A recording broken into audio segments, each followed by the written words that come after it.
kehadiran kita membawa ontran-ontran atau membawa damai, saudara? Saya jadi merenung pada kesempatan ini. Wah, kehadiranku ini membawa damai atau membawa suasana panas? Kalau kamu nggak mengenal Tuhan, kamu nggak bisa menyembah Tuhan. Tuhan yang baik dengan Tuhan, intimasi yang sangat melekat dengan Tuhan. Orang yang demikianlah orang yang Tuhan mau, Tuhan berkehendak supaya kita itu memiliki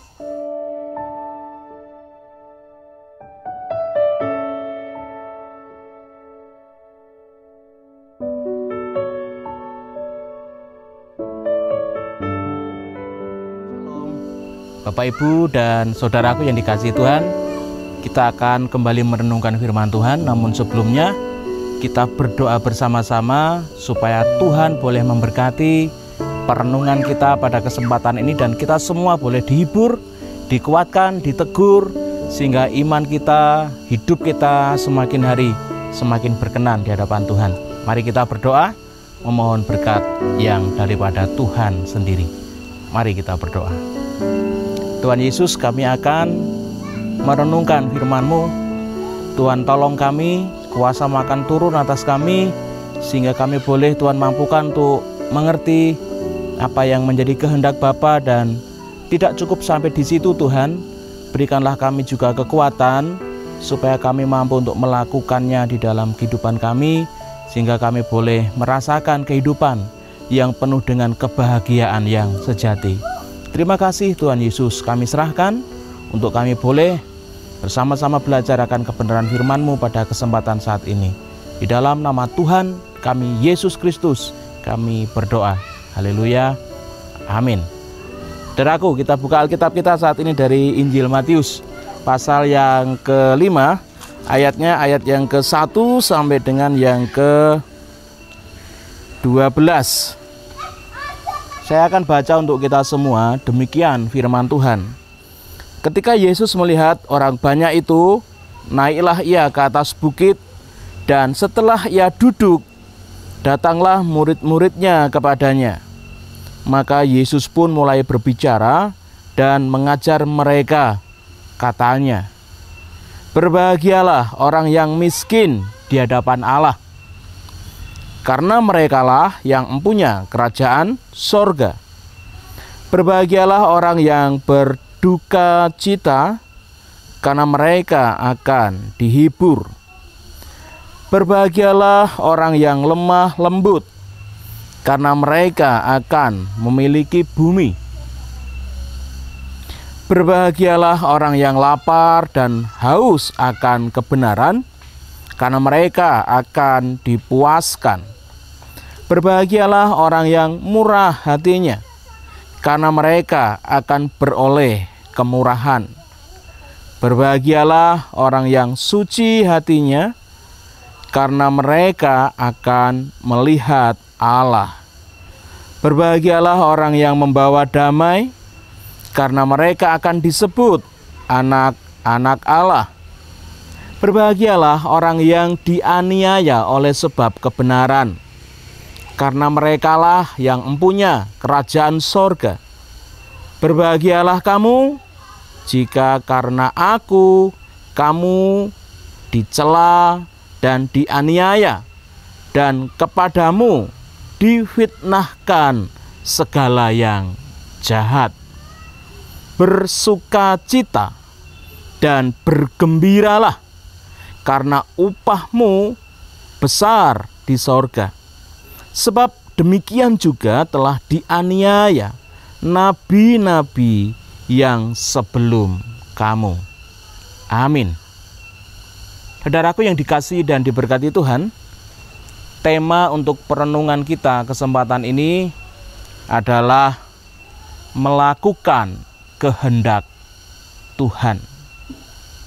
Saudaraku, untuk kita boleh melakukan kehendak Tuhan, untuk kita boleh bisa melakukan apa itu yang menjadi kehendak Tuhan, maka paling tidak kita harus mengenal Tuhan itu seperti apa.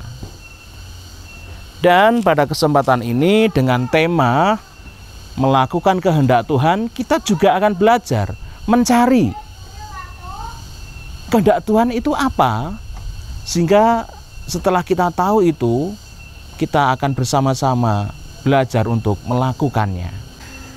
Di ayat yang ketiga, dengan jelas Tuhan mengatakan kepada setiap saya dan panjenengan semua, berbahagialah orang yang miskin di hadapan Allah. Ini sangat bertolak belakang dengan pemikiran kita yang hidup di dunia saat ini. Wong miskin kok berbahagia. Jadi apa yang dimaksud di sini dengan miskin menurut firman Tuhan? Miskin di sini berarti orang ini benar-benar tidak berdaya di hadapan Tuhan. Dia tidak memiliki apapun yang bisa dia banggakan di hadapan Tuhan. Dia tidak memiliki apapun yang bisa itu dia unggulkan di hadapan Tuhan. Nah, saudaraku yang dikasihi Tuhan, orang yang benar-benar tidak berdaya, sehingga dengan demikian dia tidak punya sesuatu apapun untuk diandalkan. Dia hanya mengandalkan Tuhan, dia hanya berharap kepada Tuhan. Dengan demikian dia akan terus memiliki hubungan yang intim dengan Tuhan. Ada sebuah intimasi dengan Tuhan. Ini yang menjadi kerinduan Tuhan, saudaraku. Sejak manusia diciptakan, Allah itu selalu ingin berhubungan dengan manusia. Ketika manusia dengan Allah hubungannya putus, selesai. Tidak akan ada lagi berkat Tuhan. Tidak akan ada lagi penyertaan Tuhan. Akan tetapi, kasih Allah yang begitu besar itu terus berharap kita kembali kepada Tuhan. Ini loh saudaraku. Jadi sebenarnya ini yang dirindukan Tuhan. Ini yang dikehendaki Tuhan. Bahwasanya kita sebagai orang percaya itu mengandalkan Tuhan, berserah kepada Tuhan, selalu ada hubungan dengan Tuhan, keintiman dengan Tuhan, sehingga dengan demikian berkat-berkat Tuhan akan dicurahkan kepada orang yang demikian itu. Kadang kan kita merasa tidak miskin di hadapan Tuhan. Kadang kita merasa kita punya harga diri, ya kan? Sehingga ketika orang meremehkan kita, maunya kita marah, kan begitu. Ya, kita merasa punya kok. Nah, orang yang miskin itu nggak punya apa-apa. Bahkan seorang yang miskin itu nggak punya harga diri di hadapan Tuhan. Nggak punya, saudara. Dia benar-benar nggak punya apa-apa, sehingga dia hanya bisa mengandalkan Tuhan dan berserah kepada Tuhan. Nah, jadi kehendak Tuhan yang pertama yang boleh kita ketahui apa? Jadilah orang yang miskin di hadapan Tuhan. Artinya, jadilah orang yang benar-benar merasa tidak punya apa-apa di hadapan Tuhan. Sehingga orang yang demikian itu benar-benar akan berserah hanya kepada Tuhan dan mengandalkan Tuhan dalam segala keadaan hidupnya. Dengan demikian, saudaraku, ketika orang ini berserah kepada Tuhan, orang itu pasti akan memiliki hubungan yang baik dengan Tuhan. Intimasi yang sangat melekat dengan Tuhan. Orang yang demikianlah orang yang akan diberkati Tuhan. Dan firman Tuhan sangat jelas, orang yang punya hubungan dengan Tuhan, orang yang mau berteriak kepada Tuhan, orang yang mau bergantung kepada Tuhan, orang yang mau percaya kepada Tuhan, merekalah yang empunya kerajaan surga. Lalu apalagi sih kehendak Tuhan kalau kita mau lihat di sini? Berbahagialah orang yang berduka cita. Apa maksudnya? Berduka cita kok bahagia? Ini sangat bertolak belakang dengan hukum dunia ini ya saudara. Wong berduka cita kok bahagia? Ini kamu dari mana, kan begitu? Tapi kita mau lihat dulu yang dimaksud dengan berduka cita itu apa. Jadi orang yang berduka cita adalah orang yang remuk hatinya, saudara. Orang yang mengalami kesedihan yang sangat dalam. Orang ini benar-benar merasa hancur hati. Dengan demikian, orang ini benar-benar merasa nggak berdaya.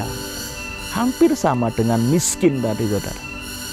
Ketika kesedihan yang begitu mendalam dirasakan, ketika dia benar-benar merasa tidak berdaya dalam satu titik tertentu, orang ini hanya mampu melihat kepada Tuhan. Orang yang hancur hati, orang yang remuk hati, orang yang benar-benar merasa tidak berdaya, dia hanya punya kemampuan untuk melihat Tuhan, berseru kepada Tuhan. Orang-orang yang berseru kepada Tuhan inilah orang-orang yang akan mendapatkan penghiburan dari Tuhan. Saudaraku, penghiburan dari Tuhan tidak 3 hari, tidak 4 hari, 5 hari. Kalau memang benar orang ini merasakan penghiburan yang dari Tuhan, maka dia akan mengalami sukacita itu dalam kehidupannya. Apapun persoalan yang dihadapi, ekonomi kah, kesehatan kah, rumah tangga kah, apapun persoalan itu tidak akan mengurangi sukacita orang yang sudah dihibur oleh Tuhan. Jadi saudaraku, yang kedua, kehendak Tuhan supaya boleh kita lakukan itu apa? Andalkan Tuhan. Jangan andalkan duitmu, jangan andalkan kepandaianmu, jangan andalkan relasimu, jangan andalkan itu sebagai tumpuan dalam kehidupanmu, namun andalkan Tuhan. Ketika kamu mengalami ketidakberdayaan, di satu titik benar-benar tidak berdaya, saudara, masih ada Tuhan yang sangat mengasihimu, dan orang-orang yang berseru kepadanya lah yang akan mendapat penghiburan dari Tuhan. Jangan kaget kalau nanti penghiburan itu melawat hidupmu. Yang ketiga, saudaraku, apa yang menjadi kehendak Tuhan dalam perikop ini? Berbahagialah orang yang lemah lembut, saudara. Berbahagialah orang yang lemah lembut. Orang yang lemah lembut itu yang seperti apa? Orang yang lemah lembut itu adalah orang yang terima, orang yang tenang. Ini yang dikehendaki Tuhan, nggih. Nerimo, tenang. Ini susah. Namun firman Tuhan menegur saya terlebih dahulu sebelum ini menegur panjenengan, bahwasanya Tuhan mau, Tuhan berkehendak supaya kita itu memiliki rasa tenang atau nerimo. Dengan kata lain, lemah lembut, saudaraku. Nerimo dalam hal apa? Nerimo dalam hal keadaan kita, nerimo ketika kita dalam kondisi-kondisi yang menurut kita tidak enak, nerimo tenang. Dalam ketenangan inilah ada sebuah kekuatan dan kemenangan. Namun ini tidak mudah, saudaraku. Firman Tuhan katakan, ketika kita mampu menjadi orang-orang yang tenang, nerimo atau lemah lembut ini, kita akan memiliki bumi. Artinya apa? Kita akan menjadi pewaris. Pewaris apa? Pewaris berkat-berkat Tuhan dalam kehidupan kita. Wah, ini loh yang membuat kita bahagia sebenarnya. Jadi orang yang diberkati Tuhan itu adalah orang yang berbahagia. Kadang kan kita begini, saudara, melihat orang, wah iku enak yo, diberkati luar biasa oleh Tuhan. Tapi jangan terus kita mengambil kesimpulan begitu dulu. Apakah benar itu berkat dari Tuhan atau berkat dari yang lain? Kita lihat adalah ujungnya. Kalau berkat dari Tuhan, ujungnya akan mendapatkan apa? Damai sejahtera, saudaraku. Nah, berkat-berkat itu akan membuat orang itu menjadi damai sejahtera. Kalau berkat-berkat itu nggak no tukaran, jadi berpikir ini berkat dari Tuhan atau berkat dari siapa, kan begitu. Jadi orang yang diberkati Tuhan pasti akan mengalami damai sejahtera dalam hidupnya. Oke, itu perlu kita pahami. Kalau kita bicara berkat itu, pemikiran kita jangan terus duit gitu, saudara. Sering kan kita begitu, nggih. Kalau kita bicara berkat selalu bicara tentang materi gitu kan. finansial gitu kan. Enggak selalu seperti itu terlalu sempit untuk kita boleh memahami arti dari kata berkat itu. Seperti yang kita pelajari saat ini, berbahagialah orang yang lemah lembut. Wong sing nrimo niku saudara, wow, ayem lho atine, jajal tah jenengan rasakno. Wis tuwa ning ora nrimo nek tuwa iku atine napa nggih Pak Agung nggih? Kalau seandainya wis tua Pak, neng aku gak terima nek aku tua, iki artinya di hatinya tidak ada apa, damai sejahtera kan?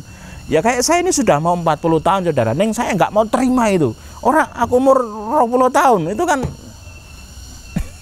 menyengsarakan diri sendiri gitu. Tapi nek terima, oh iya akan jadi wis tua, kudune aku neng, kudune aku ki menep, kudune aku ngene wong aku wis tua. Nek iso nrimo ngoten saudara, itu enak hidupnya.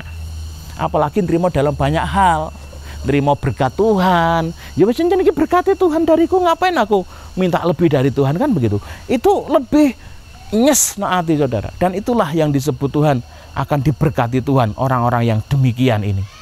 Orang sing gelem trimo, orang sing gelem tenang dalam hidupnya, ora kemrungsung, ini akan diberkati Tuhan sehingga dia akan disebut sebagai orang yang berbahagia. Dia akan menjadi pemilik bumi atau mewarisi segala yang menjadi berkat-berkat Tuhan. Saudara aku dikasih Tuhan, kehendak Tuhan yang ketiga tadi apa? Jadilah orang yang gelem nrimo, gelem tenang, lemah lembut. Saudara akan diberkati Tuhan, dan orang yang diberkati Tuhan adalah orang yang berbahagia. Selanjutnya apa saudara? Selanjutnya yang keempat adalah orang yang berbahagia itu adalah orang yang lapar dan haus akan kebenaran. Artinya apa? Lapar dan haus akan kebenaran. Ketika kita lapar, saudara, tentu kepinginnya itu makan terus begitu kan. Ketika kita itu haus, tentu yang kita cari adalah air minum. Namun ketika yang menjadi kelaparan dan kehausan kita ini adalah kebenaran, artinya apa? Artinya adalah kita memiliki kerinduan yang besar, dorongan yang besar, keinginan yang besar untuk melakukan kebenaran itu. Ini yang menjadi kehendak Tuhan. Jadi yang selanjutnya apa yang menjadi kehendak Tuhan, kalau saya boleh sampaikan pada kesempatan ini, yang menjadi kehendak Tuhan atas saya dan panjenengan semua adalah lakukanlah firman Tuhan. Sangat jelas sekali, lakukan firman Tuhan. Yang berbahagia adalah mereka yang mendengar firman dan yang melakukannya. Ini jangan dipedat saudara. Tidak bisa orang bahagia hanya mendengar firman, nggak bisa. Tapi harus sepaket. Melakukan, mendengar, dan melakukan. Dan orang yang seperti itulah orang yang akan diberkati oleh Tuhan. Karena mereka akan dipuaskan, bayangkan. Orang yang kesenangannya adalah melakukan firman Tuhan, orang yang kesenangannya adalah melakukan kebenaran Tuhan, firman Tuhan saudara, dia akan dipuaskan. Dia akan dipuaskan oleh Tuhan sendiri. Wow. Nah, saudara yang dikasihi Tuhan, apalagi kehendak Tuhan? Kehendak Tuhan selanjutnya adalah berbahagialah orang yang murah hatinya. Artinya apa? Orang yang murah hati itu senang memberi, saudara. Nah, ini yang dikehendaki Tuhan. Allah menghendaki kita sebagai umat pilihannya, ojo pelit, ojo pisit, ojo pahit. Jadilah orang yang suka memberi. Kenapa? Ketika kamu memberi, Allah tahu, dan Allah tidak mau berhutang kepadamu, dan Allah juga akan memberi kepadamu. Firman Tuhan dengan sangat jelas mengatakan, berbahagialah orang yang murah hati, karena mereka akan beroleh kemurahan. Nah, kalau kita nggak pernah memberi kepada orang lain, ya jangan harap orang lain memberi dalam hidupmu. Ya kan? Seringnya kan kita selalu berharap orang memberi. Neng kita nggak mau memberi. Nah ini kan repot saudara.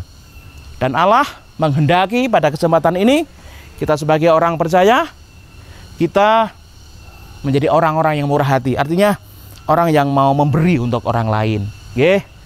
Dan orang yang memberi untuk orang lain ini saudara, akan diperhatikan Tuhan hidupnya, akan diberi Tuhan, saudara. Loh, ini loh Allah kula jenengan, mboten usah dicobai Tuhan itu. Tuhan sudah tahu.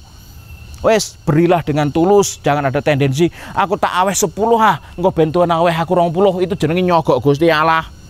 Mboten usah ngoten. Itu tidak ada dalam kamus Kristen seperti itu. Tipis memang. Tulus saja memberi. Kalau Tuhan menghendaki kita untuk memberi, berarti kita punya kan ngoten.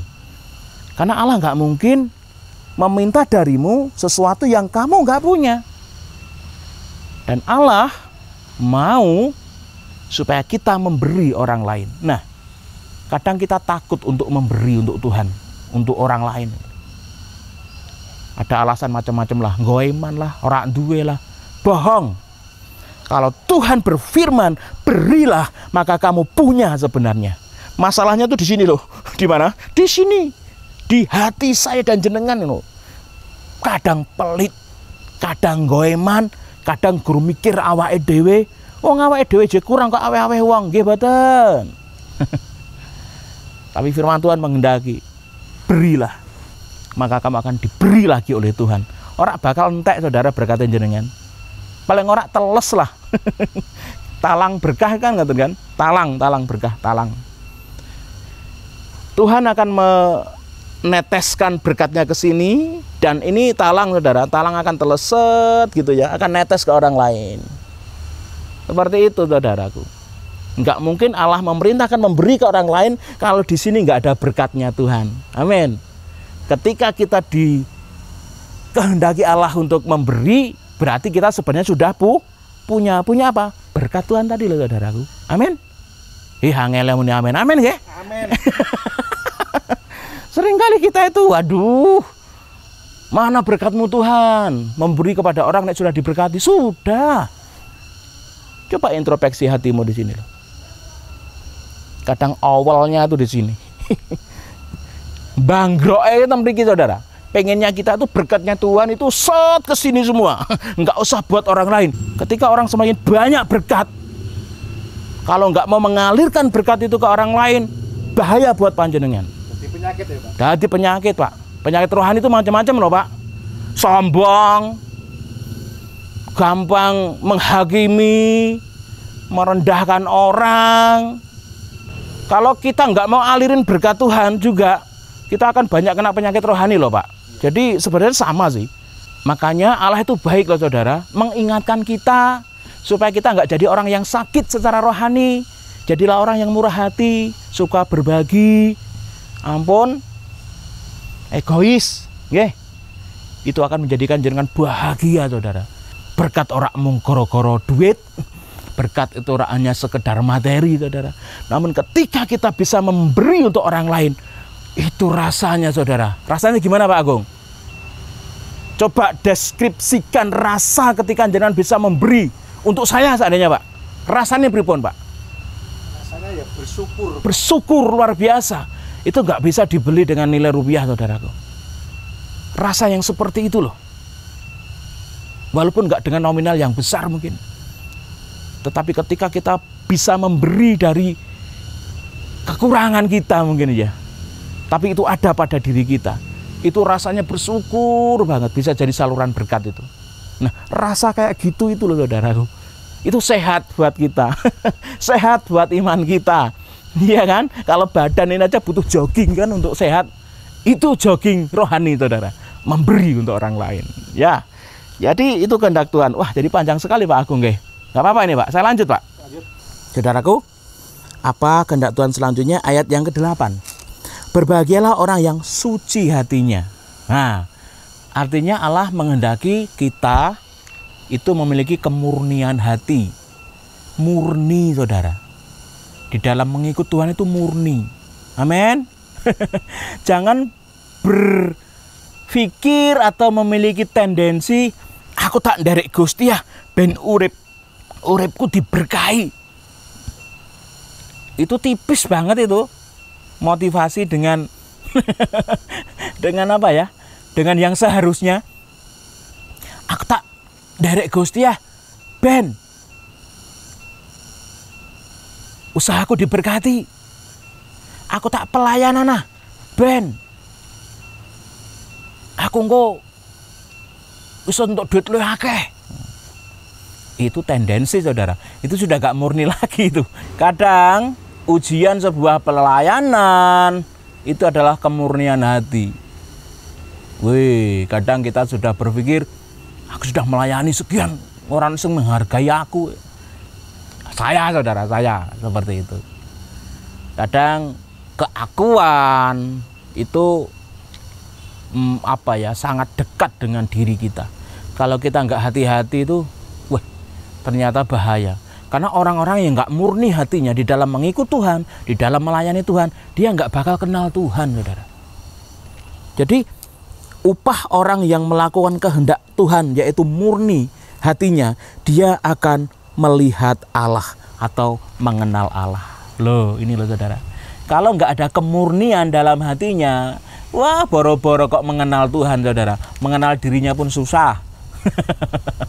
Jadi orang yang murni hatinya, ini loh yang dirindukan Tuhan untuk boleh kita lakukan. Berarti pelayananku murni nggak ya selama ini? Jadi berpikir saudara, wah, aja-aja aku hanya mencari pangalembono gitu kan, mencari mencari popularitas gitu ya. Wah, benar juga kan gitu. Tapi firman Tuhan menegur saya secara pribadi, kalau hatimu nggak murnian, kamu nggak akan pernah mengenal Tuhan. Kalau kamu nggak mengenal Tuhan, kamu nggak bisa menyembah Tuhan. Waduh, jadi selama ini siapa yang saya layani ya gitu. Wah, repot juga kan saudara. Mari kita belajar yuk untuk menjadi orang-orang yang memiliki kemurnian hati, supaya kita nanti benar-benar mampu mengenal Tuhan secara wanuh. Tidak hanya sekedar mengenal Tuhan, tetapi benar-benar wanuh kepada Tuhan. Tidak hanya ngerti, tidak hanya tahu Tuhan itu siapa, tapi benar-benar mengerti secara lebih dalam siapakah Tuhan itu, sehingga kita semakin diberkati oleh Tuhan. Nah, saudaraku, yang terakhir, kehendak Tuhan apa ya? Berbahagialah orang yang membawa damai, karena mereka akan disebut anak-anak Allah. Berbahagialah orang yang dianiaya oleh sebab kebenaran, karena merekalah yang punya kerajaan surga. Berbahagialah kamu jika kamu karena aku dicela dan dianiaya, dan kepadamu difitnahkan segala yang jahat. Artinya apa? Yang dikehendaki Allah adalah kita boleh melayani Tuhan dengan setia. Ayat yang ke-9 tadi, berbahagialah orang yang membawa damai. Melayani dengan kita hadir dan membawa damai. Kehadiran kita membawa ontran-ontran atau membawa damai, saudara. Saya jadi merenung pada kesempatan ini. Wah, kehadiranku ini membawa damai atau membawa Suasana panas. Suasana panas gitu kan. Atmosfer yang panas gitu kan. Jadi merenung, benar-benar merenung saudaraku. Iya, pelayanan nggak hanya di mimbar sih memang. Pelayanan nggak hanya secara media seperti ini. Pelayanan nggak hanya seperti Pak Agung yang memegang kamera di depan saya ini, enggak. Ketika hidupmu hadir di tengah-tengah masyarakat dan membawa damai, itu pelayanan. Ketika hidupmu melayani Tuhan dan kamu dicela orang, kamu difitnah orang, bahkan kamu dianiaya orang, masihkah kita mau setia melayani Tuhan? Jadi kalau saya rangkum dari ayat 9 sampai dengan yang ke-11 ini, kehendak Tuhan apa sih? Yuk layani dia dengan setia. Abot loh ini. Abot sekali. Saya kadang kehilangan antusias. Tidak saya pungkiri saudara, si Julik itu, sang ahli tipu daya itu, bapaknya penipu itu, seringkali melemahkan dan melumpuhkan semangat untuk melayani Tuhan. Setia itu nggak gampang, karena konsistensi saudara. Setia itu bicara tentang waktu. Mungkin minggu ini setia, besok minggu depan setia enggak, kan begitu. Setia itu kan konsisten dari awal sampai akhir. Nggak mudah, dan kita butuh yang namanya kekuatan Allah di sini. Jangan sampai kita jadi orang Kristen ateis ya saudara. Orang Kristen ateis itu orang Kristen yang nggak percaya pada kuasa yang lebih besar dari dirinya. Banyak orang Kristen ateis ya mungkin ya, nggak percaya Gusti Allah kok. Kita orang gereja saudara, kita maca firman saudara, nah nggak percaya no Gusti Allah, ini yang repot. Itu orang Kristen ateis, bahaya. Kita tahu tugas kita berat, kita tahu kehendak Allah untuk kita lakukan itu nggak mudah. Melayani dengan setia, nggak mudah saudara. Kita butuh kuasa yang lebih besar tadi untuk menuntun kita, menasehati kita, dan terus menopang kita. Bersukacitalah dan bergembiralah, karena upahmu besar di sorga, sebab demikian juga telah dianiaya nabi-nabi yang sebelum kamu. Ada sukacita yang besar, ada kegembiraan yang besar ketika kita berhasil mampu untuk melakukan apa yang menjadi kehendak Tuhan. Sama-sama belajar saudara. Satu dulu. Nek satu sudah, yang kedua. Nek yang kedua sudah, yang ketiga. Satu-satu, step by step. Kita bukan orang-orang yang langsung bisa melakukan semua kehendak Tuhan. No, saya pikir itu orang yang angkuh saudara. Kita sama-sama orang yang butuh untuk bertahap di dalam belajar sambil terus kita bergantung memohon kasih dan pertolongan Tuhan. Saudaraku, sekali lagi, bahagia menurut Alkitab, bahagia menurut orang Kristen berbeda dengan bahagia menurut dunia. Orang dunia mungkin bahagia ketika mereka dapat kemewahan, jabatan dan sebagainya. Namun orang Kristen akan menjadi orang yang bahagia ketika hidupnya diberkati Tuhan. Orang yang diberkati Tuhan adalah orang yang melakukan kehendak Tuhan. Tuhan Yesus memberkati kita semua. Amin.